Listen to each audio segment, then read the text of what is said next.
Okay, well, that last recording froze right at the end, so I'm going to repeat just that last couple of sentences and then move on a little bit. As I said, this is a long chapter. So we know that early intervention is the most optimal way to provide intervention for these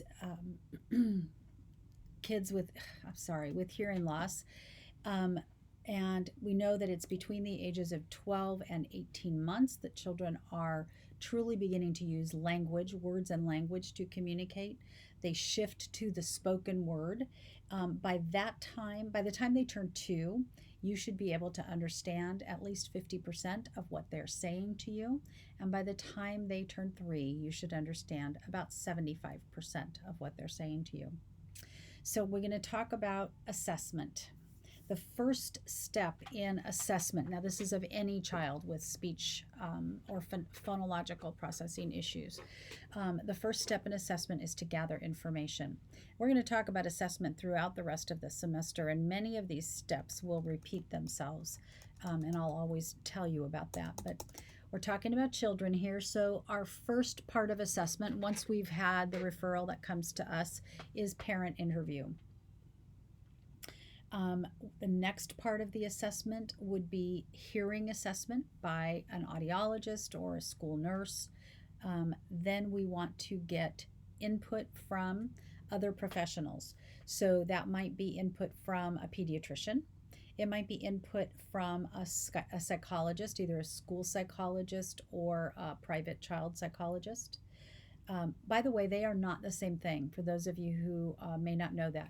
A school psychologist, their actual title is school program psychologist. You may have heard me in the last video refer to school counselor. They are different things.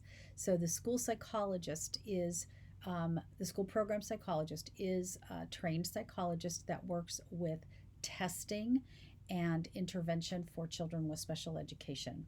It's different than a mental health psychologist, but we may get input from both. We may get input from classroom teachers, from reading specialists, from any other professional that's involved with the child. That could be part of our assessment.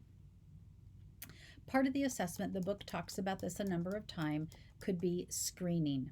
Screening is a way to take a quick look at an area of suspected disability, or in this case, a quick look at phonological development to decide if we need to move forward with a full formal assessment. Now, you have all had screenings of one type or another. When you stood in the nurse's office and read the little eye chart at the end of the wall, that's a vision screening. When you put the headphones on and you raised your hand when you heard little sounds, that's a hearing screening. It is not a full assessment. I'm sure some of you have had medical screenings where you go in and they take a quick look at something and say, yeah, we need to go have more testing. Or, nope, everything looks fine. We don't suspect anything. Screening in the public schools is controversial. My district does not do screenings because screenings are by the state of California. Department of Education has ruled that screenings are a form of assessment and they're typically done without parent consent, and that's a big no-no. The only way we can screen in the public schools is if we screen an entire classroom of children. We cannot single one child out for screening. But screening is an absolutely useful tool if it's done in a valid and a way with accountability to the parents. So in a private setting, screening is a really good option. A comprehensive diagnostic speech assessment. If after the screening, or whether we're skipping it if we're in the schools and we've got the appropriate referrals and we've gathered some information, then we want to move forward with a comprehensive speech assessment.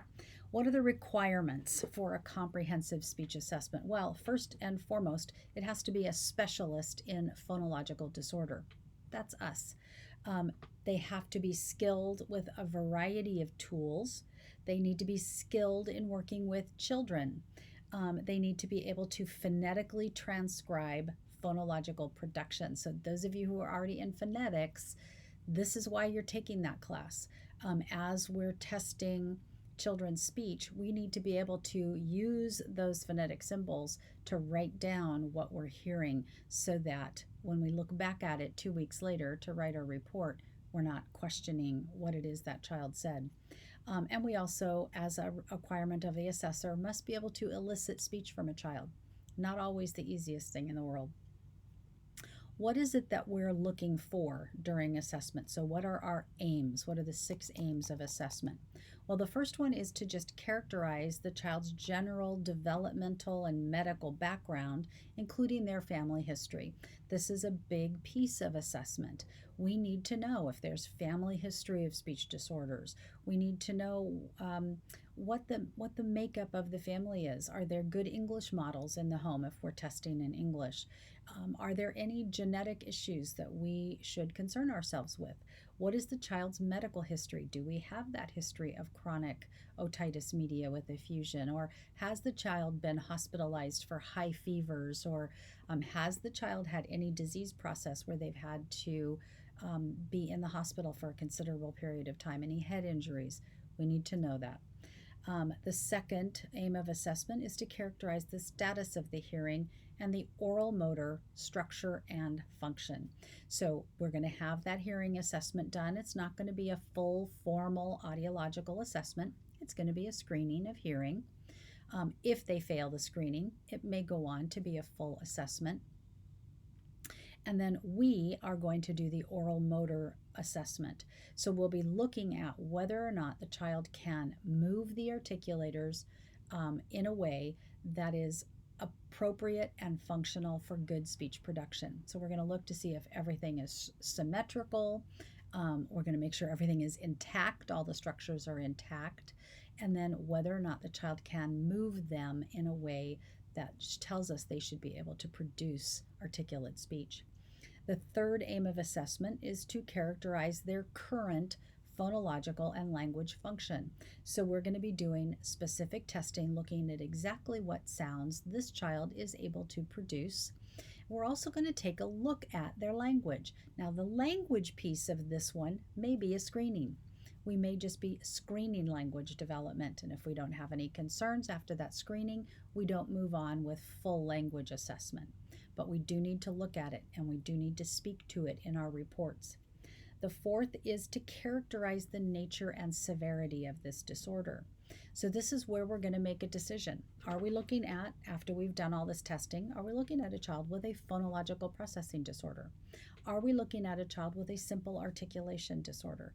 Are we looking at a child whose articulation disorder is secondary to some other issue, like the cleft palate or the cerebral palsy or the hearing loss? Are we going to make a diagnosis, for example, of childhood apraxia of speech, something we will talk about next week? But it's the same assessment process here. We're going to be talking about the nature of this disorder and then its severity. How much is this impacting this child's life, their family life, their participation in school? Is it a mild impact? We use the terms mild, moderate, severe, and profound in characterizing severity. The fifth aim of assessment is to determine the prognosis for phonological outcome. So we will be making some kind of prognostic statement, either in our reports or verbally as we're reviewing our results with parents. Now, by prognosis, I don't mean I think I can fix this in 6 weeks, or I think the child may have this for the rest of their life. But the prognostic statement of, in relationship to that description of severity, if this is a single sound error and I see certain signs from the child, I might be able to say to the parent, you know what, I think we can address this pretty quickly and easily. Or if this is something more severe, we're making a prognostic statement, not in terms of how long it's going to take or how difficult it's going to be, but just to give some general ideas about how much improvement we can make for this child. And then the sixth aim of assessment is to determine our course of treatment.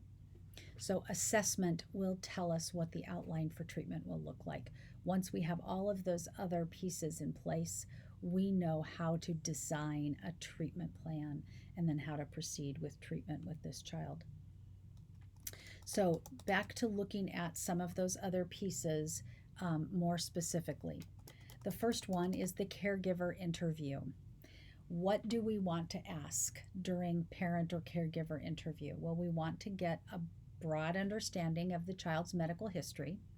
We also want to look at their developmental history. So we'll ask questions like, how old were they when they started babbling? Many parents won't remember that one. But how old were they when they said their first word? If the parent tells us, I don't remember, then we rephrase the question to, well, do you remember thinking at the time, this is taking a really long time for my child to start doing this? Or do you remember thinking, this is coming right on time, right when I expected it? And those are sufficient answers for now. We also want to ask about family history. So family history of speech or language problems. What are the languages spoken in the home, for example? We want to take a phonological history, ask about what this child's development has been like very specifically in terms of sounds, and then some social history. So who are the child's communicative partners and how well do they communicate with them? We want to look at all of these things to help us recognize some cultural factors within the family that might be influencing our assessment. We want to create familiarity and rapport with the parents and the child and help them to understand the assessment process, help them to trust our outcome is taking everything into consideration in relationship to their child and their family. We want to help the family understand variables that, and have them help us understand variables that might impact our outcome. So, for example, we might ask the family, how does the child react when they go to the doctor? Like, are they afraid? Are they afraid of the white lab coat? Are they, afraid of if the child has a doctor who's a male or female? Are they more comfortable with one or the other? Those are things we want to know. Now, I don't wear a white lab coat in a school setting, but I did in private practice many years ago when I worked in private practice settings. We always wore white lab coats. At the moment, many of us, even working in school settings, are considering wearing scrubs just because of the COVID-19 concerns when we do go back with kids. And that'll be an issue. I bought myself one set of scrubs already, and I did not buy white for that reason. Because I don't want there to be any possibility that I might look like a medical person to a 3-year-old who's now going to be afraid to come in and talk to me. So anyway, caregiver interview is gathering all of that information. The next piece is that oral mechanism screening. Again, I've already explained most of this. Are all of the structures intact? Is their movement adequate for what we would consider normal speech production? So we're going to be looking at the appearance of the lips and the teeth and the tongue and the lingual frenum, that little band underneath the tongue. We're going to look at the jaw, and we're going to look at the occlusion of their teeth. Do they have a correct dental bite, or do they have a big overjet or overbite or underbite? We're going to look at the hard palate and make sure it's intact, and movement of the soft palate. And we're going to look for symmetrical placement of all the articulators. In looking at function of the oral mechanism, we're going to look at that in both speech and non-speech activities. So we're going to look at how well the child can do lip rounding and lip spreading. And so we do that by looking at kiss and smile. So can the child imitate the kiss and smile movements, and can they do it symmetrically? We're going to look at tongue movement. So can they move their tongue up or down or side to side? Can they lick all the way around their lips without moving their jaw, to see if they have good independent use of the tongue? That one's a bit developmental. Little tiny kids, 3-year-olds, have a difficult time with that circular movement of their tongue without moving their jaw. But those are things we need to take into consideration. We also then move on to the hearing screening, again by either school nurse or in a doctor's office, an audiologist, to rule out any ongoing hearing loss as a contributing factor. Then we move on to our language screening or evaluation. Again, speech difficulties can be a small part of a much bigger language issue, so we always want to do that language screening. We also want to include some assessment of phonological awareness. Remember back to those pre-literacy tasks, the pre-reading skills. So we want to look at, can the child play with sound? So I might say rainbow, now say it again without saying bow. Or what's the first sound you hear in the word cat? Or how many syllables in umbrella? Can they produce rhyming words? And there are standardized tests. We'll explain the term standardized in a different chapter, but there are actually commercially published tests of phonological awareness that we can use for this. Then we want to move on to our actual phonological analysis, so our specific testing of speech. There are two types of standardized tests looking at speech sounds. Standardized means, in a nutshell, that the test has been developed and tested out on a large percentage of the population so that we know that the scores we're getting are valid and reliable when compared with the general population. Now, there's more to it than that, but for now, that's enough of an explanation. But there are two types of standardized tests for speech sounds. The first is a sound inventory test. This looks at individual sounds in single word production. So, for example, I need to look at how well a child can produce s. Well, I want to listen to them produce it at the beginning of a word, in the middle of a word, at the end of a word, next to another consonant sound, like in the word star. So I'm looking at individual sound production in single word contexts. So they're looking at a picture, and I say, what is this? Picture of a star, or a slide, or a sun, or a bus, okay? That's a sound inventory test. The second type is a test of phonological patterns. And this is looking at patterns such as word final speech patterns, or consonant cluster patterns, or all of the fricative sounds. We do this to determine if there are consistent patterns of error in a child's speech. You use a standardized measure so that you can compare that child's production to the big sample of children their same age. We also would want to take a spontaneous speech sample. So we're just going to have a little conversation with this child.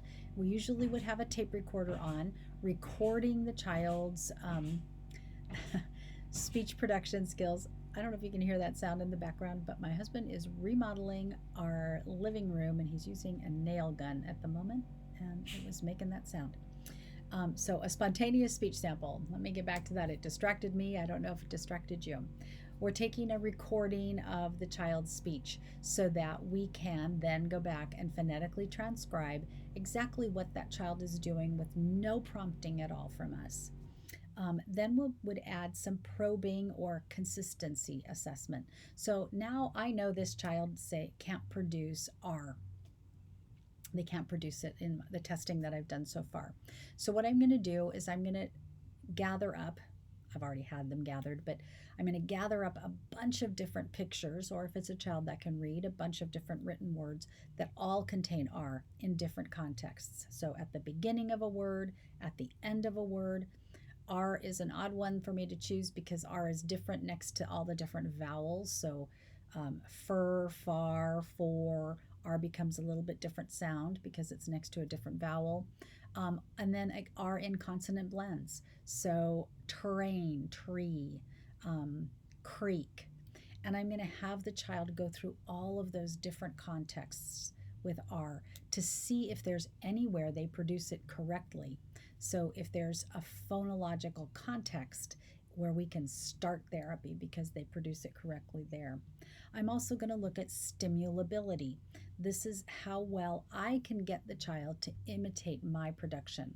So if I have a child that they're constantly lisping on that S sound, so everything is buth and smile and thun and thunshine and theshell, everything is a TH, okay?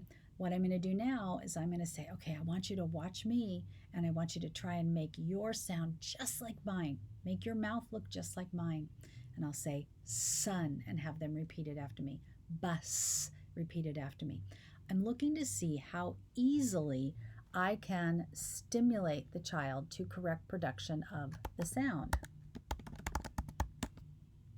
The easier I can stimulate that correct production, I know that that child's going to be able to correct in therapy either very easily, or in some cases may even just correct at home. I can give parents some coaching to help that happen at home. And then I'm going to do what we call a percentage of correct consonants test. This one, hang on for the ride here. I usually have a whiteboard behind me for this one, but I do think it's in your book as well. Percentage of correct consonants. This is a way to quantify severity of a speech production disability. So what we're going to do is take the total number of consonants correct in a total number of consonants attempted. The way I do it is I have, for example, a list of very short sentences, simple sentences. I see the bug. He went home. Very simple 3 to 4 word sentences. And I'm going to ask the child to repeat them after me. And then I'm going to just make a mark every time a consonant is produced incorrectly. I'm not going to take time to transcribe what the child said or any of that. I'm just counting. So how many times the consonant was produced incorrectly.